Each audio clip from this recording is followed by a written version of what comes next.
Two groups are easy. 3, 4, or more is where the trouble starts, and where ANOVA earns its keep.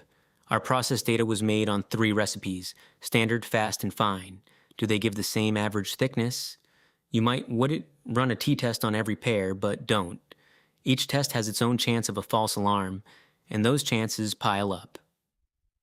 ANOVA, analysis of variance, asks one question instead of the many. So I point Stratum at the thickness measurement and the recipe factor. The table answers a single question: are all 3 means equal, or is at least one different? The trick is to split the total spread into 2 parts: variation between the groups and variation within them. The F statistic is just their ratio. If the between-group signal dwarfs the within-group noise, F is large and its p-value is small. The recipes really differ. Before you lean on that F, though, it's worth one check.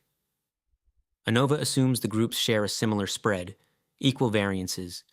So switch on Levine's test. It adds a homogeneity of variance section right in the report. It asks the same between versus within question, but about the spread instead of the means.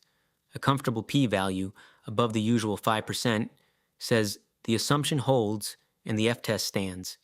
A tiny one warns the groups vary too differently to take that F at face value, but a significant result tells you something differs, not what.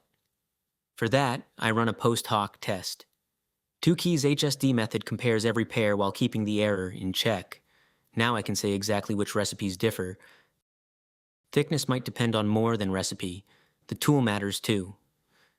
Two-way ANOVA tests both at once and separates each factor's own effect from the way they combine. That combination is the interaction. When it's significant, the effect of one factor depends on the other. Next, we test several responses at once and bring in categorical variables.